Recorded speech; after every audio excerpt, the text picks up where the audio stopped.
This is Renegade Femme. I'm your host, Zuleica. So I'm really curious as to the thought you've given to the name of the podcast, Renegade Femme for the Revolution. When you asked me to come on, I think that was the first thing I wanted to know is, what does that mean exactly to you? What are your thoughts now that there's been some time for that thought to develop? So Renegade Femme for the Revolution was an idea that came to me as I was sitting down at my computer desk, just aimlessly staring at the screen, trying to get my mind to kind of think creatively around some ideas that I had. And that was one of them.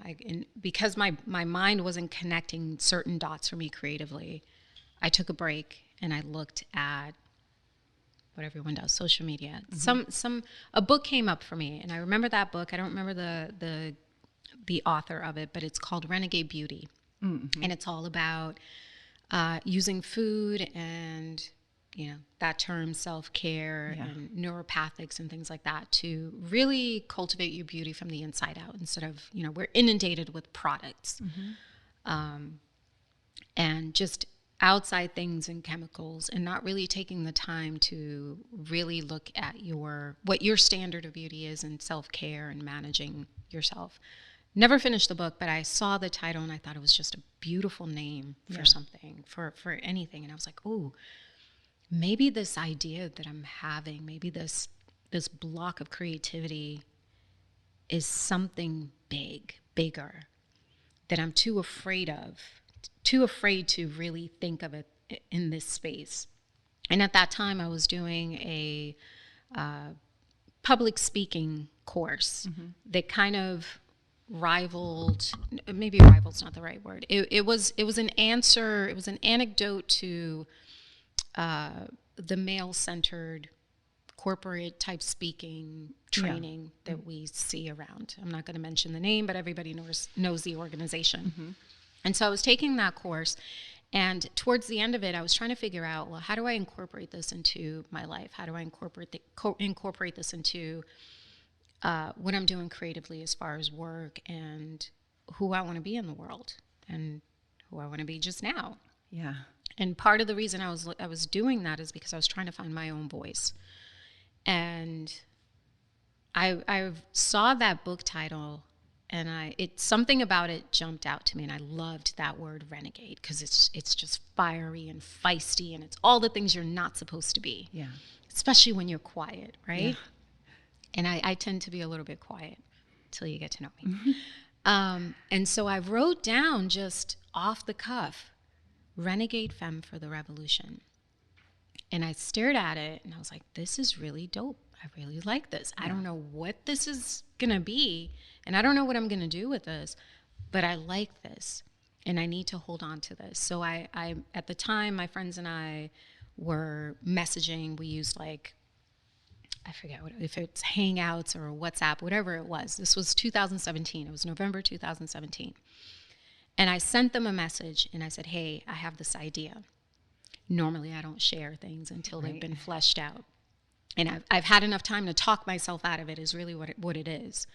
So I sent it to them and I said, I'm sharing this with you guys because I don't know what I'm going to do with this, but I'm going to do something, and I'm putting it out there to hold myself accountable to it, because I'm too connected to this for it to not mean anything. That was the end of that. Yeah. Didn't think about it, didn't do anything with it, but it always stayed there. And this past year or so, maybe the last 2 years, I've thought about different mediums that this could kind of take form into, but I wasn't quite clear. Yeah. Because I've had all of these different changes through my life, and a lot of things have kind of changed my idea of creativity and how to put myself out there into the world and who do I really want to be. And it always came back to this title and using your voice to highlight creativity and to highlight the things that make you you. Yeah. And I always thought that in your own struggles is how you can help other people. Mm-hmm. That it's just like maybe in your profession you hear the same thing. You learn things by teaching other people how to do it. That's the best way to learn. It's the fastest, easiest way to learn is you teach other people how to do things. And so in my struggles, I'm thinking maybe the best way for me to get through it is to help other people get through it. And what's the biggest challenge that I have? And for me, it's using my voice. It's speaking out for myself. It's standing up for myself. And so I said, well, what's the best way that I use my voice? And it always seems to be that my power, so to speak, is in helping other people see their own power, right? I see that as my superpower that I have. I can look at someone or hear their idea and the cylinders just start firing. Where I can see the potentiality for it. I can see the end. I can see the potential for it, not necessarily the ending, but the potential for an idea that someone else has. And so I said, okay, well, if it's hard for me to use my voice to speak for myself, maybe I can, in order for me to learn that and expand on that, I can help other people use theirs. And that's where the idea stopped. And so this year, on a drive, and in having this like channeled conversation in the ether, sharing, recording a Marco Polo to friends, it just came back up. And I was replaying a conversation with myself that started because of something that happened in my day. And I shared it kind of incognito because that's kind of what I do, double meanings, kind of get things out, but layered so that nobody actually knows what you're talking about. It's just a cute way to phrase something, but you've shared it, right? Hidden, but you've shared it in a way that's safe. And at this time, it was, and I've told you this story offline, and I've shared this story many times offline, and I'll share it here because it connects to where we are today. And a year ago, there was a conversation in my family about my kids' hair. I have all boys. And I let my boys wear their hair however they want to. Most of the time, within reason. I mean, I wash them. Sure. But my youngest son had very long hair. And he had no problem with having long hair. And all of a sudden, he wanted to cut his hair because he felt that people couldn't tell whether he was a boy or a girl.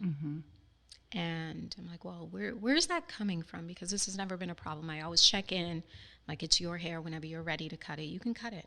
I'm actually kind of tired of detangling it, but it's yours. Like, it's your power. And it kept coming up. And one day he said that to me. Well, I'm afraid that, because he was about to start school. And he said, I'm afraid that people won't know. My classmates won't know whether I'm a boy or a girl. And I look at him and I'm like, it's pretty evident that you're male.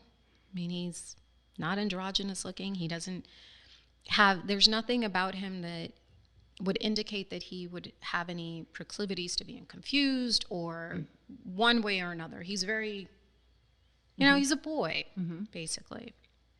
So, and he's never had issues with that before.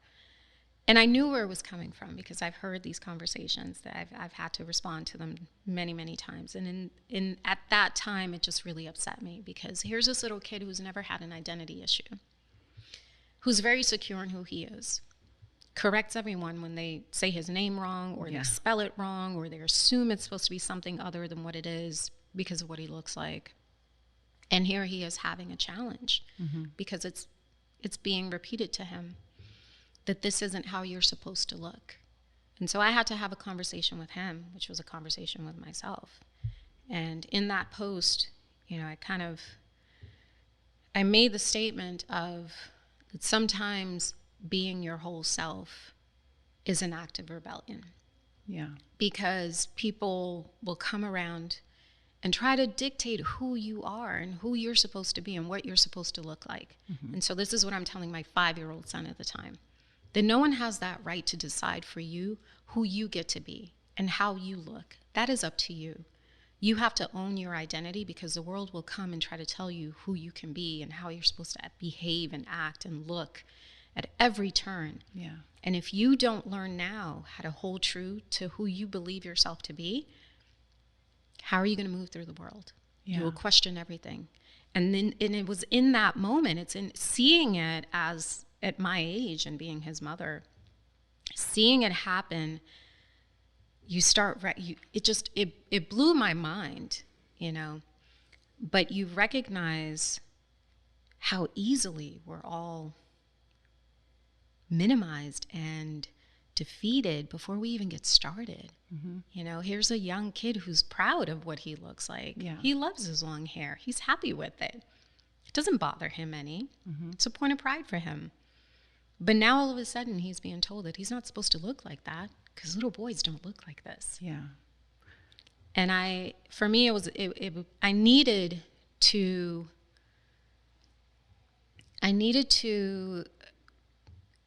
make him feel confident in however he looked, whether he wanted his hair short, medium, or long. Didn't matter what he looked like. He just needed to know who he was and define that for himself. Yeah. It's not up to anybody else. I don't care who they are in your life. I don't have the right to tell you. That's why I check in, and I'm your mother. Right.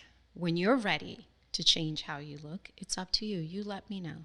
Yeah. But you get to define who you are, not anybody else.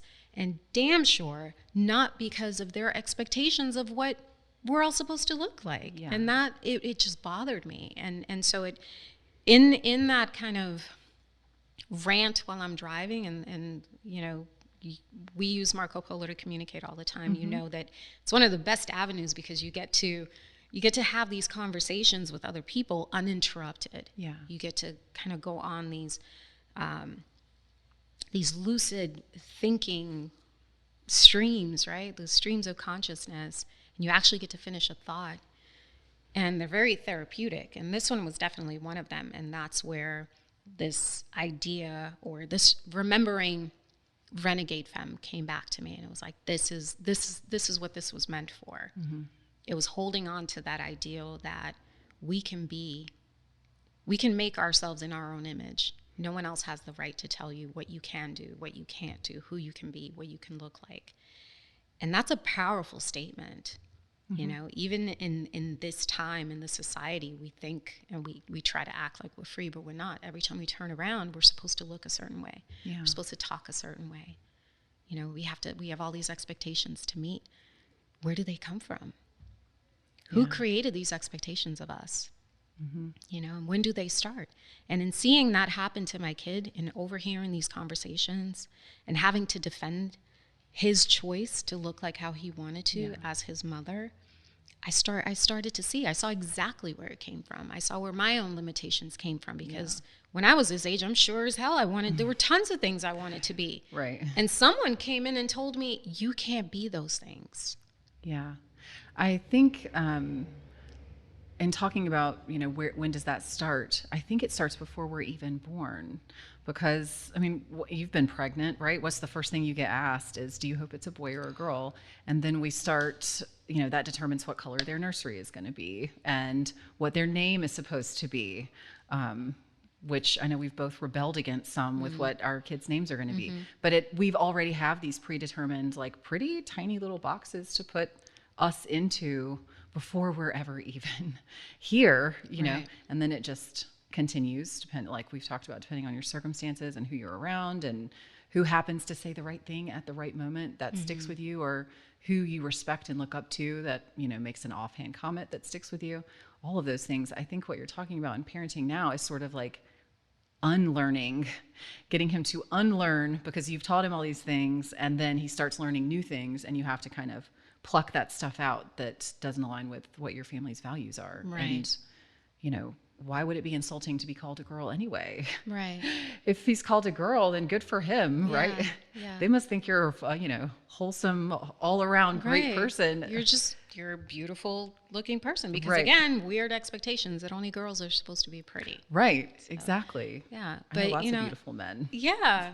My boys are gorgeous. I agree. But it was in that, you know, I try to teach them that other people's limitations do not define who you are. Their limitations in thinking or their predefined expectations of what we're supposed to be. They're not based on anything. It's just there to make them feel comfortable about themselves and their own choices. Because how dare you look different than I do? Yeah. How dare you? Because I can't do that. I have to fit this mold. Yeah. And here you are, you're challenging them and their views on themselves. And that was a huge lesson to learn. It was hurtful because of who it was coming from, but I understood it. I didn't like it. I still don't like it. But look at where we are. You know, raising boys to understand that they can look however they want. Yeah. You can be a boy. You can be masculine. You can want to work out and have muscles like he does, you know, and be sports minded and still be kind and gentle. And then be yourself. Yeah. You know, and it's these, I mean, we're talking about Renegade Femme for the Revolution, and we'll talk about the femme part of this because I know this came up. And it kind of makes it seem like we're only talking about women. But as a mother of all boys, I think about this constantly. Yeah. Is what are the representations of masculinity for my boys? You know, how having a mother like me and being exposed to the types of things that I'm interested in, the types of friends that I have, and the conversations that we have, you know, I'm wanting them to be a part of this and understand that masculinity isn't just defined on being masculine and muscled up and strong and, you know, detached and, you know, set on your convictions, and there's only one way to do things. I want to raise them with the idea that we are all a duality of sorts, right? We can both be masculine and feminine. We can be gentle and strong. We can be fierce and quiet. And it's not a short definition of who you are as a person because of, you know, how you choose to look. Yeah. How you want your hair to look. That's a very silly, that's a very bizarre thing to think is a representation of like who someone is on the inside, if you think about it. No different than assuming that because someone's skin is a different color. I mean, it's the same asinine logic. Right. I mean, this is the work you do, right? I just listened to your short video today about that. Did you? Yeah. Okay. It's supposed to be a well-kept secret, but I'm letting it out. Yeah, I listened to that, and they're hard conversations for people to have, but it's the reality of the world. We all walk around, you know, judging people by how they look. And I want my kids to be very well aware of that because I am. We all are. But it shouldn't define who you choose to be as a person. Yeah. You know, you shouldn't be conflicted about your own identity because of how someone else chooses to define you. And this was the big lesson that I was trying to teach my son is you can't change how someone else views the world because that's their worldview. But you have to look at the world through your own eyes sometimes, right? Like you have to know who you are because that's all you have. That's all you have. Yeah. And if you can't stand strong in who you are, then how do you know who you are? And this is the thing we chase throughout our life is trying to figure out who are we? Yeah. You know, what makes me me?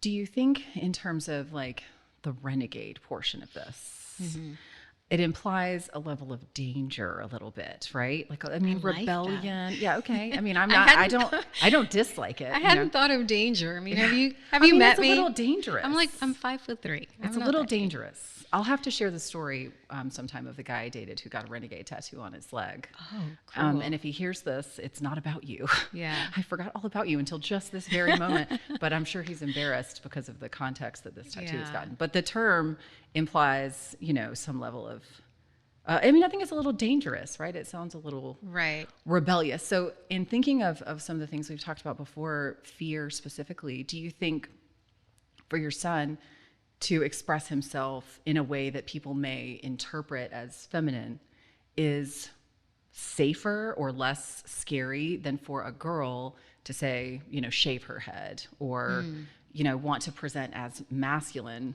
Both could bring about negative consequences if we're talking about like societal reactions, or even, people being angry at how you look, because people get angry at how people look sometimes, which is also bizarre. I think anything that steps outside of the typical box, right? Like if we go outside what's presented to us as what is deemed acceptable, it becomes dangerous because you're challenging the ideals of people who probably haven't given that much thought into it. We all see it. There's the uniforms we all wear.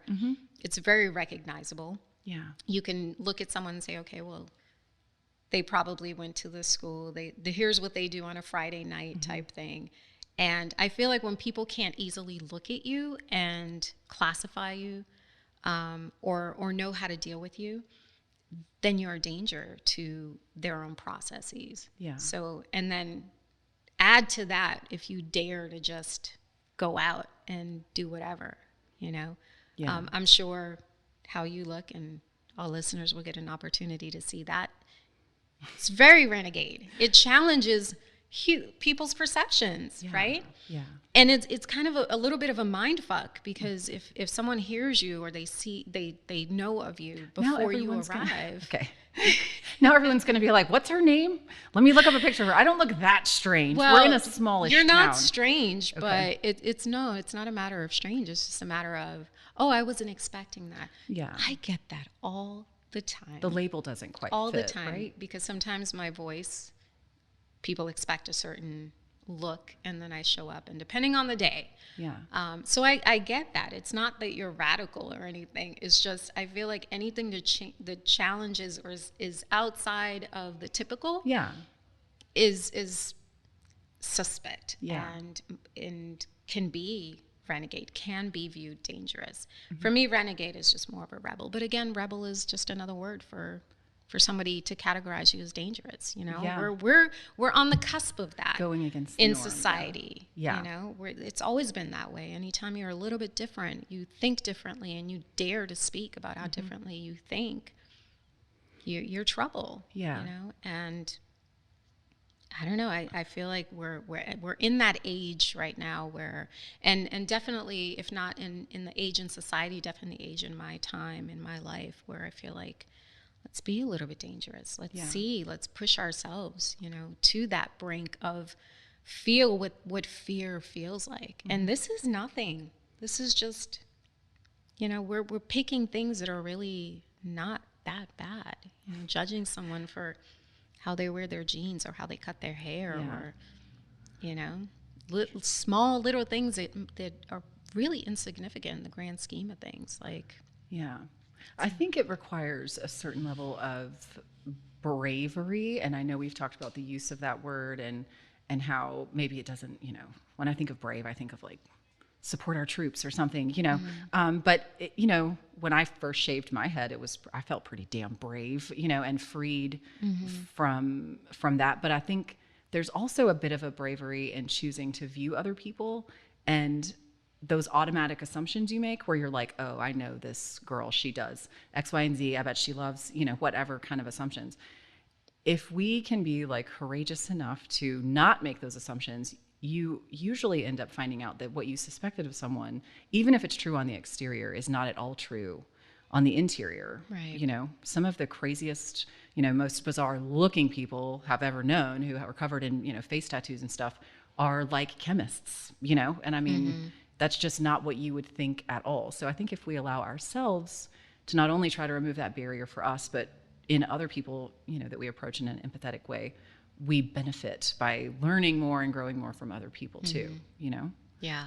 So if someone had asked your son, what makes you like this hairstyle, it would have been interesting to hear his reasons for, how he felt about it. I did ask him that one time. Did you? I asked him, I said, why do you like your hair like this? And he said, because it makes me look like you. That's what I was thinking. That's exactly what I was thinking. I'm like, all right, well, I mean, yeah. What am I going to say? He didn't, not because I'm a girl and he's a boy. He just wanted to identify with the person that he loves the most. I'll say it. In case It's you. Yeah. Yeah. And that was the most innocent and real response he could have given, at that age. Like that was it. It's as simple as that. Yeah. But here, someone comes in and challenges all of that, because now it's okay. Well, now it's not about wanting to look like my mom looks, because that's the closest thing I have to an identity right now. Now it's like, oh, I can't be a boy if I look like this, but I know that I'm a boy. Yeah.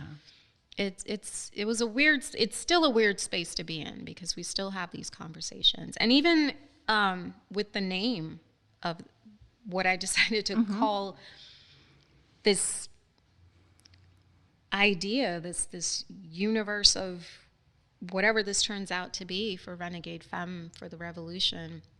And you had asked me this, like, is, with the femme part and understanding how that's used in language now. When I first thought of it, I was like, ooh, wouldn't it be kind of charming to have femme, like that sexy feminine side of, the femme fatale type thing. In my mind, that's really what it was. It's like, you can couple the badass renegade with, like, the soft side of being feminine, and or what we identify with as feminine, and put those two things together. And then the revolution part is really just challenging ourselves. It's not about going out and rioting or, you don't have to have a big platform or stance. It's really about standing up and challenging ourselves to use our voices and be who we really are in the world. And now it's having to, like, okay, well, is this appropriate to use this term? Am I offending someone? Am I not, am I covering all my bases here? And I said, you know what? Fuck that. The whole point of this is to just use your voice and be who you are. And for me, that's what it is. Yeah. And not representative. And it's inclusive of everyone, but it's not representative of just one person. It's playing that side of this. I'm feminine. I'm a woman. This is my time. This is really, where this came from was from that spirit that I had, that I felt so many other women had. And if it wasn't out there in the world at that time for me, if I couldn't use my voice to speak up for myself, then maybe as a collective we could do it. Yeah. And why not start here? Yeah. That makes sense to me. You mentioned it'd be like a different language. What did you say? French. Okay. Yeah. Is that feminine? Feminine, yeah. Just means it's just okay. It's just feminine. My teenager's in French, so I'm going to have to get her to translate the entire thing for us, just so. Yeah. And I even looked at, like, different spellings, because the shortened version is just FEM, but like, it just doesn't look nice when it's written like that. It looks like something's missing. Yeah. And why, cut off the rest of it just to kind of, again, if we're trying to be outside the box, here we are trying to condense it into a new definition of something that I'm not intending it to be. Yeah. So. Well, plus, if that's what you felt, then there was a reason for that. It could be that someone who's, researching that term for looking for exactly this wouldn't look up something if it was called something else. And, I think it works. Renegade woman just doesn't have the same ring to it. It sounds sort of like, what does that make me think of? Maybe like a country western or something?